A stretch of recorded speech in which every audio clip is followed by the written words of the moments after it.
Breaking news এই মুহূর্তে।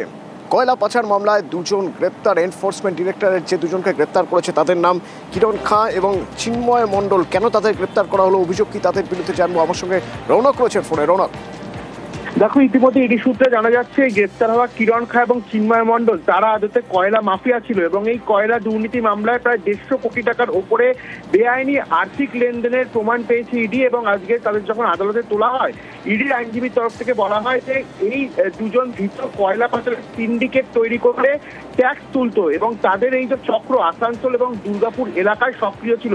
সেই কারণে এদের পেছনে আরো বেশ কয়েকজনের হাত রয়েছে। তাদেরকে ধরার জন্য এদেরকে জিজ্ঞাসাবাদ প্রয়োজন এবং ইডির তরফ থেকে 18 ফেব্রুয়ারি পর্যন্ত হেফাজতের আবেদন করা হয় এবং এই দুজনকে ইতিমধ্যে 18 ফেব্রুয়ারি পর্যন্ত ইডি হেফাজতের নির্দেশ দিয়েছে আদালত।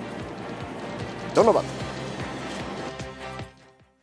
এসআইআর যে জায়গায় দাঁড়িয়ে রয়েছে এই প্রক্রিয়া, তাতে মার্চে ভোট ঘোষণা হবে।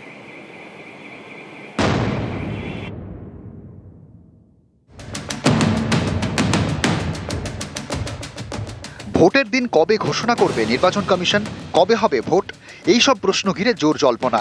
এরই মধ্যে সোমবার পশ্চিমবঙ্গের মুখ্য নির্বাচনী আধিকারিক জানিয়েছেন 28 ফেব্রুয়ারির মধ্যে এসআইআর প্রক্রিয়া শেষ করার জন্য সব রকম চেষ্টা করা হবে। না, কাজ তো চলছে, আমাদের কাজ তো চলছেই। ম্যাক্রস দেবো তো হেল্প করবে, আগে তো ওদের ট্রেনিং হবে, তারপরে ওরা হেল্প করবে, কোনো প্রবলেম নেই, কাজ চলবে। ইয়ারও কাজ তো চলবে। বাকি কোথায় আছে শুনানি? খুব বেশি তো বাকি নেই শুনানি। তার মানে 28 তারিখের মধ্যে চূড়ান্ত ভোটার তালিকা প্রকাশ করা সম্ভব হবে? হ্যাঁ, সবগুলো চেষ্টা আছে। ফেব্রুয়ারি 28 মাস, ফলে ভোট ঘোষণা মার্চেই। পশ্চিমবঙ্গের শুনানির শেষ দিন ছিল 7ই ফেব্রুয়ারি, কিন্তু ওই দিনের মধ্যে সব জায়গায় শুনানি শেষ করতে পারেনি কমিশন। তাই সময়সীমা বাড়ানোর জন্য দিল্লিতে চিঠি দেন সিইও।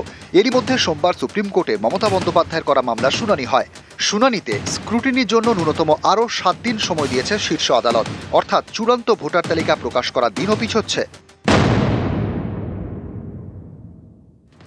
খসড়া তালিকা বেরোনোর পর যুক্তিগ্রাহ্য তথ্য বিভ্রাটের তালিকা ধরে ভোটারদের হিয়ারিংয়ে ডাকছে নির্বাচন কমিশন। এই তালিকায় নাম রয়েছে প্রায় 1 কোটি ভোটারের। রোজই রাজ্যে নানা প্রান্তের শুনানি কেন্দ্রে দীর্ঘ লাইন। এই পরিস্থিতিতে সংশয় দেখা দেয় আদৌ শুনানির সময় শেষ হবে কিনা। শনিবার যেদিন শুনানি শেষ হওয়ার কথা ছিল সেদিনই সিইও দপ্তর জানিয়ে দেয় বেশ কয়েকটি বিধানসভা কেন্দ্রে শুনানি বাকি। তাই শুনানির জন্য আরও 7 দিন সময় চায় সিইও দপ্তর।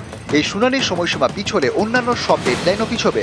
এরই মধ্যে দিন সুপ্রিম কোর্ট চূড়ান্ত ভোটার তালিকা প্রকাশে আরও অন্তত 7 দিন সময়সীমা বাড়িয়েছে। এদিকে এদিনই সিইও জানিয়েছেন এসআইআর এর সব কাজ 28 ফেব্রুয়ারির মধ্যে শেষ করার চেষ্টা হবে।